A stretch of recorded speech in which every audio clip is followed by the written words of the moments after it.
Hello everyone, आप सभी का स्वागत है मेरे नए चैनल पे।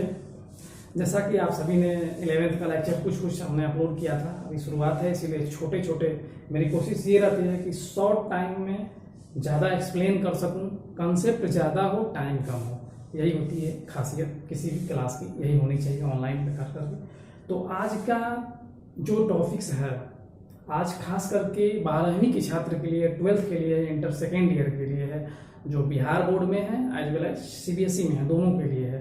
इंग्लिश और हिंदी मीडियम देखिए हम मिक्स करके पढ़ाते हैं, तो खास करके जो भी 12वीं के विद्यार्थी जो बिहार बोर्ड में है, उनके लिए एक मैसेज मैं देना चाहता हूँ कि आप सभी अभी 10th में अगर हिंदी मीडियम से आप पढ़े होंगे, इंग्लिश में पढ़े हों तो सही बात है, अगर हिंदी मीडियम में पढ़े होंगे तो अभी कोशिश कीजिएगा हिंदी और इंग्लिश मिला करके चलें, क्योंकि बिहार बोर्ड में होता क्या है कि प्योर हिंदी कहीं भी नहीं होता है, हिंदी और इंग्लिश का मिक्स होता है। तो साइंस, हिंदी और इंग्लिश मिक्स करके पढ़िए, मेरी सलाह यही है। प्रैक्टिस कीजिए इंग्लिश और हिंदी के साथ तो ज़्यादा बेटर होगा।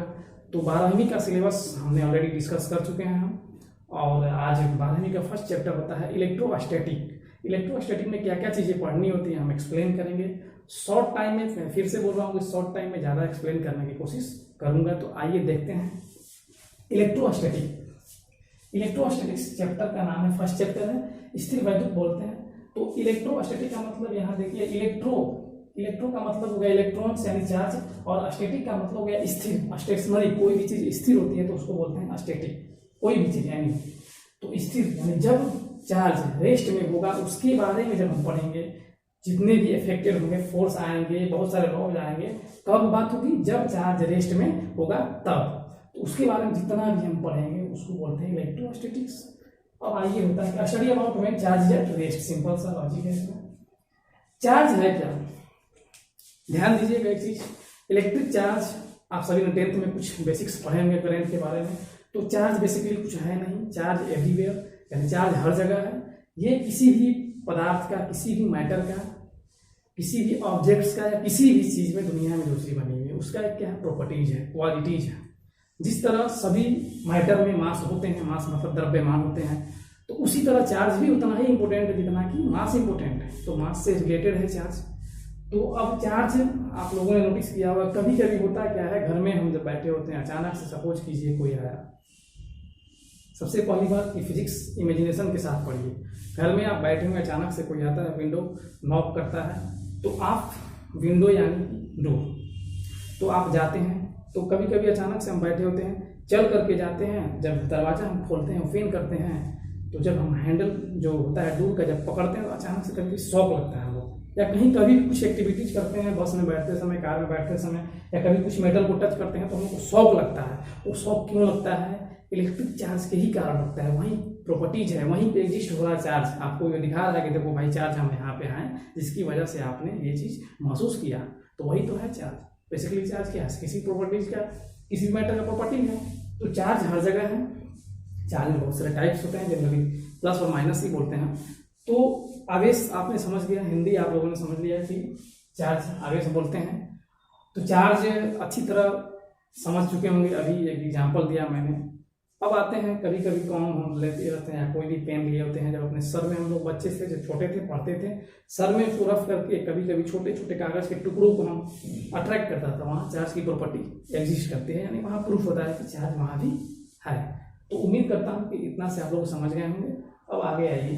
तो चार्ज आप लोगों ने समझा अच्छी तरह, पॉजिटिव और नेगेटिव चार्ज होते हैं, सिंपल सा। सबसे पहले एक चीज और कि कोई भी चीज, किसी भी ऑब्जेक्ट दुनिया में जो चीज बना है, आपको पता है कि एलिमेंट्री पार्टिकल्स होते हैं, एटम से भी एलिमेंट्री होते हैं। तो एटम से मिलकर बना होता है कोई भी वस्तु, ऑब्जेक्ट्स।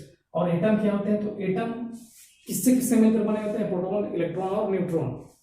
अगर ये स्ट्रक्चर है आपका एटम का, तो आपको पता है कि न्यूक्लियस यानी नाभि में, इतना तो बेसिक्स पता होगा, प्रोटॉन प्लस न्यूट्रॉन होते हैं, और इलेक्ट्रॉन चारों तरफ आउटर मोस्ट में क्या करते हैं, बाहरी कक्षा में क्या करते हैं, सर्कुलेट करते हैं, घूमते रहते हैं, रिवॉल्व करते हैं।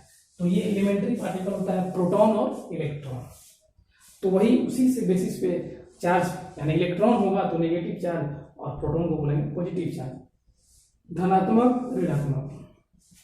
ये जो साइन कंसेप्ट है पॉजिटिव और नेगेटिव का, ये किसके द्वारा दिया गया है, तो अमेरिकन साइंटिस्ट है बेंजामिन फ्रैंकलिन। ये बेंजामिन फ्रैंकलिन के द्वारा ही पॉजिटिव और नेगेटिव टर्म आया है। उन्होंने ही बताया कि पॉजिटिव टर्म होता क्या है, नेगेटिव टर्म होता क्या है। बेसिकली एक चीज समझिएगा, कोई भी ऑब्जेक्ट, कोई भी चीज, दुनिया की कोई भी चीज, हर चीज न्यूट्रल होती है स्टार्टिंग में। Neutral in the sense charge, किसी भी बॉडी में चार्ज का मतलब क्या है, अगर ये बॉडी है तो इसमें जितना नंबर ऑफ प्रोटॉन होंगे उतना ही नंबर ऑफ इलेक्ट्रॉन होगा। यानी कि अगर 10 प्रोटॉन होंगे तो 10 क्या होंगे, इलेक्ट्रॉन होंगे। यही मिलकर बना होता है। तो यानी कि न्यूट्रल होता है। न्यूट्रल इन द सेंस जितना प्रोटॉन उतना न्यूट्रॉन इलेक्ट्रॉन, तो ये होता है न्यूट्रल, यानी उदासीन जिसको बोल सकते हैं, तो न्यूट्रल होता है। तो न्यूट्रल हर दुनिया में, एक पृथ्वी ले लीजिए एज ए कंडक्टर, आपको चालक ले सकते हैं, तो ये भी क्या एक तरह से न्यूट्रल है। जितना प्रोटॉन उतना इलेक्ट्रॉन जब भी रहेगा तो उस बॉडी को हम क्या बोलेंगे, न्यूट्रल बोलेंगे। अब आते हैं कंसेप्ट आता कहाँ से, तो पहले इसका एसआई यूनिट कूलम। कूलम साहब आपको पता होगा कि फ्रेंच फिजिसिस्ट हैं, यानी साइंटिस्ट है फ्रेंच के, और उन्होंने उन्हीं के नाम के सम्मान में कूलम रखा गया, एसआई यूनिट। और सीरियस यूनिट आपको पता, यूनिट 11th में आपने अच्छे से पढ़ा होगा। स्टेट कूलम या स्टेट कूलम के कुछ और भी नाम होता है, ESU शॉर्ट में बोलते हैं, इलेक्ट्रोस्टैटिक यूनिट। अब देखिए आते हैं बात प्रोटॉन पे। तो प्रोटॉन पे चार्ज कितना होगा, तो फंडामेंटल एक चीज समझिए, जब केवल E लिखा होगा यानी फंडामेंटल चार्ज, फंडामेंटल में प्रोटॉन न्यूट्रॉन दोनों होगा, इलेक्ट्रॉन और प्रोटॉन, न्यूट्रॉन पे चार्ज नहीं होता है।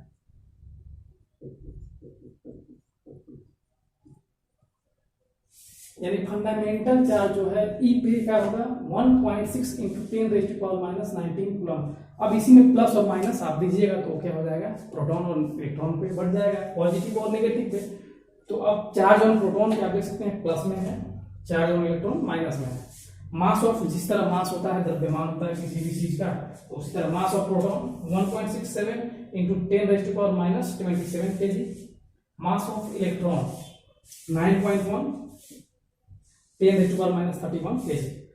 यहाँ तक तो आप लोगों ने देखा, यानी मास देखा हम लोगों ने, क्या देखा, चार्ज देखा, मास देखा। मास आप लोगों ने ध्यान से देखा, वो बहुत ही छोटा है, निग्जेबल के रूप में मानते हैं, यानी हम इमेजिन ही नहीं कर सकते हैं कि कितनी छोटी चीजें होती हैं।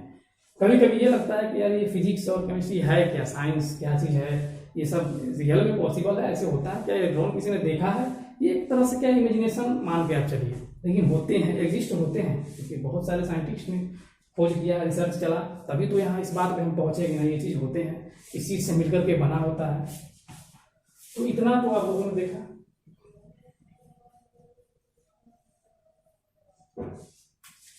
इलेक्ट्रोस्टैटिक यूनिट जो है चार्ज का क्या था, सीजीएस यूनिट था। ये छोटा मात्रक यानी कि सबसे स्मॉलेस्ट यूनिट होता है। 1 कूलम इक्वल टू कितना ESU आएगा, लगभग यानी 2.97 आता है, लेकिन 3 ऑब्जेक्ट आप ले सकते हैं, 3 × 10⁻⁹ ESU। 1 कूलम में इतना इलेक्ट्रोस्टैटिक यूनिट्स आएंगे। तो अगर 1 ESU में अगर पूछता है क्वेश्चंस, कभी छोटे छोटे क्वेश्चंस होते हैं, 1 कूलम इक्वल टू इतना ESU, तो 1 ESU में कितना, तब सिंपल सा है, 1 कूलम में इतना है 9 ESU। तो अगर 1 ESU पूछ रहा है तो यानी इसको इधर छोड़ दीजिए, तो 1 ESU इज इक्वल टू क्या होगा, ये इधर आ जाएगा, यानी 1/3 मल्टीप्लाइड 10⁻⁹। अब इसको सोल्व कीजिएगा, आप सोल्व कर दीजिएगा तो ये आएगा 3.33, एग्जैक्ट नहीं, अबाउट में आता है 10⁻⁻10 कूलम। इतना बात समझ में आ गई। अब आते हैं फैराड। फैराड एक वर्ड था, फैराडे साहब थे, उन्हीं के सम्मान, यानी farad is largest unit of charge. Charge का सबसे बड़ा मात्रक जो होता है फैराड होता है। तो फैराड इक्वल क्या होता है, 96,500 कूलम, यानी 96,500 कूलम। 1 फैराड इक्वल टू इतना होता है। कुछ टर्म्स एक और आते हैं। 1 माइक्रो कूलम अगर बोलता है तो माइक्रो का मतलब क्या होता है, 10⁻⁻6 कूलम हो जाएगा। अगर 1 आपको नैनो कूलम बोलता है तो 10⁻⁹ कूलम। तो ये सब छोटे छोटे टर्म होते हैं, आप सभी ने उम्मीद पढ़ा होगा एग्री डायमेंशन में। तो ये चीजें थी। अब कोई भी बॉडी चार्ज होता है, आप लोगों ने सुना कि ये बॉडी चार्ज होता है, अनचार्ज होता है। रियल में तो सारी बॉडी शुरुआती लक्षण में यानी शुरुआती दौर में जो सिग्निफिकेंस होता है वो न्यूट्रल होता है, यानी कि हमारी बॉडी है या किसी मेटल की या कोई भी चीज तो न्यूट्रल होता है। धरती क्या है, न्यूट्रल है, यानी कि जितना इलेक्ट्रॉन उतना प्रोटॉन जब रहेंगे तो न्यूट्रल होगा। अब वहां पे कंसेप्ट आता है चार्ज, किसी बॉडी को चार्ज हम कब बोलेंगे, अनचार्ज कब बोलेंगे। तो जब इलेक्ट्रॉन की उस बॉडी में इलेक्ट्रॉन की कमी होती है, जब इलेक्ट्रॉन की कमी होगी तो संख्या कौन सा बनेगा, जब इलेक्ट्रॉन वहां से कुछ कम हो जाएंगे तो बच जाएगा प्रोटॉन यानी पॉजिटिव, तो पॉजिटिवली चार्ज कहा जाएगा। जब इलेक्ट्रॉन की अधिकता होगी यानी एक्सेस ऑफ इलेक्ट्रॉन, इलेक्ट्रॉन की मात्रा उसमें बढ़ जाएगी, तब उसको बोलेंगे हम क्या, निगेटिवली चार्ज, यानी बॉडी ऋणात्मक आवेश में है या ऋणात्मक चार्ज है। तो ये चीज कंसेप्ट थी। डिफिशियंसी ऑफ इलेक्ट्रॉन, किसी भी बॉडी में डिफिशियंसी मतलब होता है कमी, इलेक्ट्रॉन की कमी को ही बोलते हैं पॉजिटिवली चार्ज बॉडी होती है। अगर इलेक्ट्रॉन की संख्या बढ़ जाती है तो निगेटिवली चार्ज। अब होता क्या है जनरली देखिए, यहाँ जितने भी हिंदी मीडियम वाले हमारे प्यारे विद्यार्थी हैं, खास करके आप इंग्लिश और हिंदी दोनों देखते जाइए, उम्मीद करता हूँ पसंद आएगा, दोनों मिला करके पढ़िए। अब ये बॉडी है 10 इलेक्ट्रॉन और 10 प्रोटॉन है, तो ये अभी क्या है, यानी कि यहाँ पे चार्ज जीरो है, हम बोलेंगे चार्ज जीरो है नहीं, यानी कि अब ध्यान दीजिए चार्ज यहाँ पे है 10 इलेक्ट्रॉन 10 प्रोटॉन, यानी 10 चार्ज ये बोल सकते हैं, लेकिन नेट चार्ज हम जब बोलेंगे तो आपको पता है कि नेट चार्ज जब होगा यानी कि पूरी तरह से, नेट का मतलब पूरा चार्ज, पूरा आवेश उस बॉडी में, तो नेट चार्ज का मतलब क्या, इलेक्ट्रॉन आपको पता है कि नेगेटिव होता है, यानी कि नेगेटिव, और पॉजिटिव होता है आपको प्रोटॉन, 10 प्रोटॉन, तो कैंसिल होगा तो क्या बचेगा, लगभग जीरो आएगा, यानी जितना इस पे चार्ज उतना इस पे चार्ज, चार्ज क्या होते हैं, साइन चेंज होते हैं, चिन्ह अलग अलग होते हैं, तो इसमें हम क्या बोलेंगे, नेट चार्ज क्या है, जीरो है, यानी कि नेट चार्ज जो है जीरो है। चार्ज को डिनोट करते हैं क्यू से, तो नेट चार्ज अभी तो जीरो है। लेकिन अब किसी भी प्रोसेस से हम इलेक्ट्रॉन को हटा देते हैं, तो जनरली इलेक्ट्रॉन को ही हटाया जाता है। क्यों हटाया जाता है, जैसे ये एटम है, आपको पता है कि यहाँ प्रोटॉन प्लस न्यूट्रॉन होता है न्यूक्लियस में, और इलेक्ट्रॉन बाहरी कक्षा में यानी बाहरी आउटर मोस्ट में चलते रहते हैं, तो आसानी होती है इलेक्ट्रॉन को हटाना। किसी भी प्रोसेस से इलेक्ट्रॉन को हम रिमूव कर देते हैं, आसानी होती है आज कंपेयर टू प्रोटॉन। प्रोटॉन को हटाना बहुत ही मुश्किल होता है, लेकिन इलेक्ट्रॉन को हटाना मुश्किल नहीं होता है। तो अब देख सकते हैं, तो अभी तो न्यूट्रल में था, अब इसी बॉडी को हम क्या करेंगे, अब इलेक्ट्रॉन आपका कम हो गया, सपोज कीजिए 6 इलेक्ट्रॉन बचा और 10 प्रोटॉन बच गया, तो यहाँ क्या है, लैक ऑफ इलेक्ट्रॉन, यानी कि इलेक्ट्रॉन की कमी हो गई। इसका मतलब संख्या किसका बचा ज्यादा, यानी कि प्रोटॉन का, तो प्रोटॉन यानी पॉजिटिव नंबर यहाँ ज्यादा हो गए, चार्ज कितने हुए, तो इस बॉडी को हम क्या बोलेंगे, पॉजिटिवली चार्ज बॉडी ये है, यानी कि लैक ऑफ इलेक्ट्रॉन। सेम उसी तरह अलग बाई द वे कभी हम प्रोटॉन यानी इलेक्ट्रॉन, प्रोटॉन तो 10 ही रहेगा, अब इलेक्ट्रॉन कहीं से आ जाता है, 10 इलेक्ट्रॉन थे, अब आपको मान लीजिए 15 इलेक्ट्रॉन हो गए, ध्यान दीजिएगा इस बॉडी पे, अब 15 इलेक्ट्रॉन यानी एक्सेस ऑफ इलेक्ट्रॉन, इलेक्ट्रॉन की संख्या बढ़ गई। जब इलेक्ट्रॉन की संख्या बढ़ जाती है मेरे प्यारे मित्रों, मेरे भाइयों, मेरे छात्रों, तो उसको बोलते हैं निगेटिवली चार्ज, क्योंकि इलेक्ट्रॉन पे आपको पता है कि नेगेटिव चार्ज था, तो नेगेटिवली चार्ज बॉडी को बोला जाता है। इतना ही कंसेप्ट था, उम्मीद करता हूँ पसंद आया होगा। तो इसको आप लिख लीजिए, एक बार देख लीजिए, कोई भी डाउट होता है कोई भी, तो कमेंट में कुछ भी आप सलाह अपना लिखकर भेज सकते हैं, पूछ सकते हैं, ये चीज़ें आप नोट कीजिए फिलहाल।